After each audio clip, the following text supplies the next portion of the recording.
আমাৰ আটাইতকৈ অসমৰ পুৰণি যিসকল জনগোষ্ঠী কাৰ্বিৰ ভাই ভনীসকলক আশ্বস্ত কৰি ক'ব বিচাৰিছোঁ যে আপোনালোক অকলশৰীয়া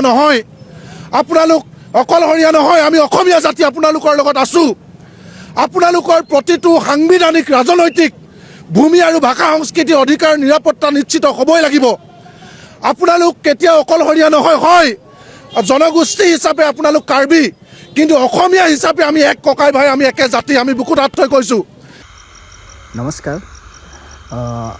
নিউজত সকলো আপোনালোকে কালিৰ পৰা বা পৰহিৰ পৰা দেখি আছা যে এটা নিউজ মই দেখি আছোঁ আৰু শুনি আছোঁ, বহুত ভয় লগা কথা এইবিলাক, যে কাৰ্বি আংলঙত এটা ঘটনা হৈছিল, যি ঘটনাক লৈ মানে CMৰ ঘৰটো জ্বলাই দিছিল। এই ঘটনাটোৰ লৈ সকলো মানুহে কৈছে যে কাৰ্বি আংলঙৰ সকলো ৰাজ্য ৰজাসকলক অনুৰোধ কৰিছে যে কাৰ্বি আংলঙসকলে অকলশৰীয়া নহয়, কাৰ্বি মানুহৰ লগত আমিও আছোঁ। এইবিলাক কথা আলোচনা কৰিছে, আপোনালোকে নিউজত সম্পূৰ্ণকৈ চাব। এতিয়া এইবিলাক মানে আগৰ পৰা আপোনালোকে কোৱাচোন যে কোনটো জেগাত এনেকুৱা এটা ঘটনা হৈছিল। মই দেখিছোঁ এতিয়া কাৰ্বি আংলঙত আৰু বাংলাদেশত কি হৈ আছে এইবিলাকতো আপোনালোকে জানাই, নিউজত মই ক'ব লগা কথাই নাই।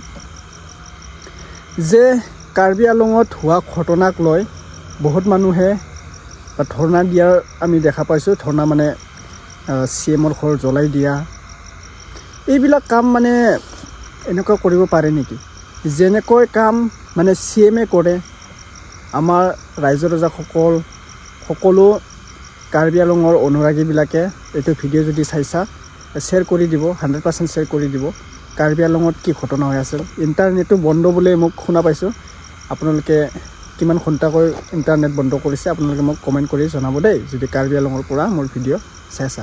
ঠিক আছে, অকলশৰীয়া নহয়, কাৰ্বি আংলঙৰ লগত আমিও আছোঁ। আৰু আপোনালোকে আগুৱাই যোৱা, যেনেকৈ কাম কৰিছে তে ভালে কৰিছে।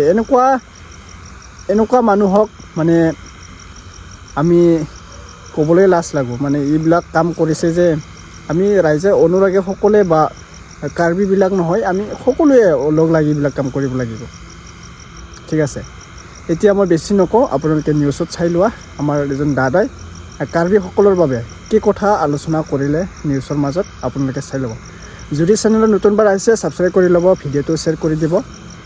আৰু আপোনালোকে কোনটো ডিষ্ট্ৰিক্টৰ পৰা মোৰ ভিডিঅ' চাই আছে এটা কমেণ্ট কৰি জনাব। আৰু যদি কাৰ্বি মানুহে মোৰ ভিডিঅ' চাই আছে কমেণ্ট কৰি জনাব দেই, মই কাৰ্বি আংলঙৰ পৰা কৈ আছোঁ বোলে, আপোনালোকে কমেণ্ট কৰি জনাব। ঠিক আছে, মই আপোনালোকৰ কমেণ্টটো নিশ্চয় ৰিপ্লাই কৰিম। এতিয়া নিউজত চাব আৰু ভিডিঅ'টো শ্বেয়াৰ কৰি দিব। আৰু আপোনালোকে ভিডিঅ'টো চাই ছাবস্ক্ৰাইব কৰি নলয়, ছাবস্ক্ৰাইব কৰি ল'লে ভাল লাগিব। যেনেকৈ নতুন আপডেট আহিলে এইটো চেনেলত পোৱা যাব, সকলো আপডেট এই চেনেলত পোৱা যাব। সেইকাৰণে মই কৈছোঁ আপোনালোকে মোৰ চেনেলত যদি আহিছে ছাবস্ক্ৰাইব কৰি ল'ব, ভিডিঅ'টো শ্বেয়াৰ কৰি দিব আৰু কমেণ্ট কৰিব নাপাহৰিব। আপোনালোকে কোনটো ডিষ্ট্ৰিক্টৰ পৰা মোৰ ভিডিঅ' চাই আছা কমেণ্ট কৰিব নাপাহৰিব। এইমাত্ৰ মই দেখিছোঁ এটা নিউজ আৰু নেক্সট আপডেট দি আছোঁ, এতিয়া এইটো প্ৰথমে চাই লওক। ঠিক আছে, চাই আপোনালোকে কমেণ্ট কৰি জনাব। আমাৰ আটাইতকৈ অসমৰ পুৰণি যিসকল জনগোষ্ঠী কাৰ্বিৰ ভাই ভনীসকলক আশ্বস্ত কৰি ক'ব বিচাৰিছোঁ যে আপোনালোক অকলশৰীয়া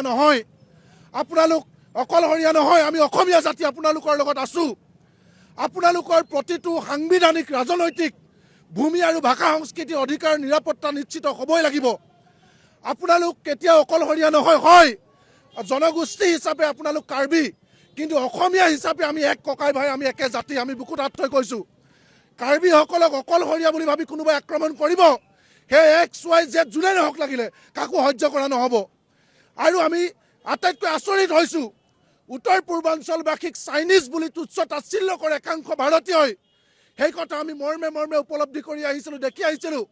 কিন্তু অসমৰ মাটিত থিয় হৈ কোনোবাই আমাৰ জনগোষ্ঠীয় ভাইসকলক চাইনিজ বুলি উপলুঙা কৰিব, এই কথা কেতিয়াও সহ্য কৰা নহ'ব। যিসকলে কৰিছে তেওঁলোকক গ্ৰেপ্তাৰ কৰিব লাগিব। ভিডিঅ' অসমৰ ৰাইজৰ মোবাইলে ভাইৰেল হৈ আছে।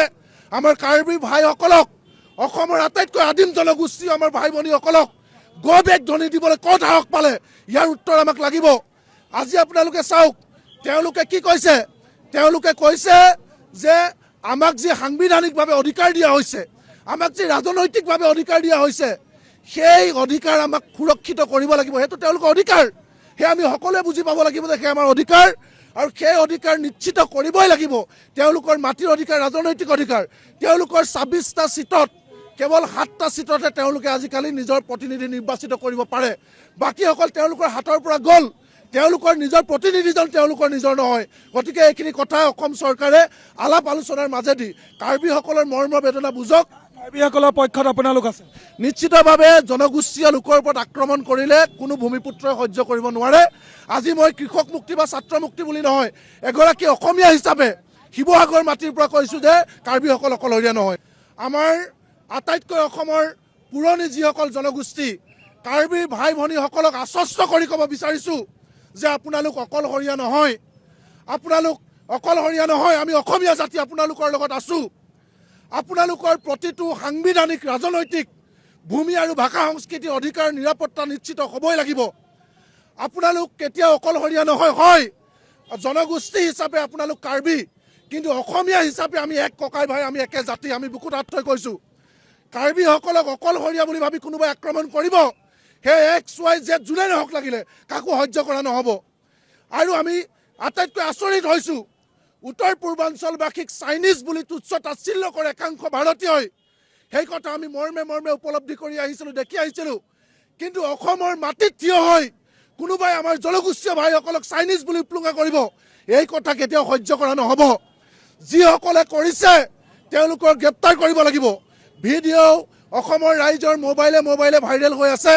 আমাৰ কাৰ্বি ভাইসকলক, অসমৰ আটাইতকৈ আদিম জনগোষ্ঠী আমাৰ ভাই ভনীসকলক গো বেক ধ্বনি দিবলৈ ক'ত সাহস পালে? ইয়াৰ উত্তৰ আমাক লাগিব। আজি আপোনালোকে চাওক, তেওঁলোকে কি কৈছে? তেওঁলোকে কৈছে যে আমাক যি সাংবিধানিকভাৱে অধিকাৰ দিয়া হৈছে, আমাক যি ৰাজনৈতিকভাৱে অধিকাৰ দিয়া হৈছে, সেই অধিকাৰ আমাক সুৰক্ষিত কৰিব লাগিব। সেইটো তেওঁলোকৰ অধিকাৰ। সেয়া আমি সকলোৱে বুজি পাব লাগিব যে সেয়া আমাৰ অধিকাৰ আৰু সেই অধিকাৰ নিশ্চিত কৰিবই লাগিব। তেওঁলোকৰ মাটিৰ অধিকাৰ, ৰাজনৈতিক অধিকাৰ। তেওঁলোকৰ ২৬টা ছিটত কেৱল 7টা ছিটতে তেওঁলোকে আজিকালি নিজৰ প্ৰতিনিধি নিৰ্বাচিত কৰিব পাৰে। বাকীসকল তেওঁলোকৰ হাতৰ পৰা গ'ল। তেওঁলোকৰ নিজৰ প্ৰতিনিধিজন তেওঁলোকৰ নিজৰ নহয়।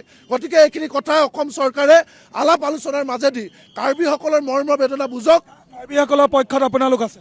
নিশ্চিতভাৱে জনগোষ্ঠীয় লোকৰ ওপৰত আক্ৰমণ কৰিলে কোনো ভূমিপুত্ৰই সহ্য কৰিব নোৱাৰে। আজি মই কৃষক মুক্তি বা ছাত্ৰ মুক্তি বুলি নহয়, এগৰাকী অসমীয়া হিচাপে শিৱসাগৰ মাটিৰ পৰা কৈছোঁ যে কাৰ্বিসকল অকলশৰীয়া নহয়। ভিডিঅ' চোৱাৰ বাবে ধন্যবাদ। এইখিনিতে ভিডিঅ'টো এণ্ড কৰিলোঁ। আৰু আপোনালোকে কোনটো ডিষ্ট্ৰিক্টৰ পৰা, মই আগতে কৈছোঁৱেই যে আপোনালোকে কোনটো ডিষ্ট্ৰিক্টৰ পৰা মোৰ ভিডিঅ' চাই আছা কমেণ্ট কৰি জনাব। আৰু এটা নতুন আপডেট লৈ আহিছোঁ, আপোনালোকে ৱেইট কৰি থকা। মই জুবিনদাৰ কাৰণে এটা আপডেট লৈ আহিছোঁ। যেতিয়ালৈকে জুবিনদাৰ ন্যায় নাপাওঁ তেতিয়ালৈকে মই জুবিনদাৰে আপডেট লৈ আহি থাকিম বুলি মই আশা ৰাখি থৈছোঁ। আৰু মই দিয়ে আছোঁ জুবিনদাৰ নিউজ।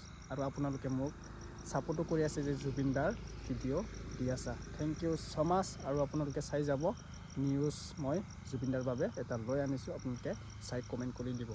আৰু আপোনালোকে মোৰ ভিডিঅ'ত কেনেকৈ আপডেট লাগে কমেণ্ট কৰি জনাব। সম্পূৰ্ণ আপডেট এই চেনেলত পোৱা যাব। ছাবস্ক্ৰাইব কৰি ল'ব। 1 মিলিয়ন, মোক কোনোবাই কৈ আছে 1 মিলিয়ন লৈ যোৱা দাদা বোলে। 1 মিলিয়ন লৈ যোৱা সম্ভাৱনা নহয়, কিয়নো আপোনালোকৰ ছাপোৰ্ট লাগিব। তেতিয়াহ'লে মোৰ চেনেলটো 1 মিলিয়ন যাব ন। এতিয়া মাত্ৰ 1 লাখ ছাবস্ক্ৰাইব আছে। 1 মিলিয়ন যাবলৈ হ'লে মই সপোন যেন লাগিছোঁ যে মই 1 মিলিয়ন কৰিব পাৰিমনে, এনেকুৱা এটা লাগিছোঁ। ঠিক আছে, আপোনালোকে মোক ছাপোৰ্ট কৰি যাব। আৰু মই অতি সোনকালে 1 মিলিয়ন যাবলৈ চেষ্টা ৰাখিছোঁ। তেনেকৈ মই চেষ্টা ৰাখিলে নহ'ব, এই চেষ্টাটো আপোনালোকে কৰিব লাগিব। যেনেকৈ আপোনালোকে মোক ছাপোৰ্ট কৰিব লাগিব, তেতিয়াহ'লে মোৰ 1 মিলিয়ন ছাবস্ক্ৰাইব অতি সোনকালে যাব। ঠিক আছে, নেক্সট আপডেট লগ পাম বন্ধু বান্ধৱী। থেংক ইউ ছ' মাছ। ধন্যবাদ। Love you all.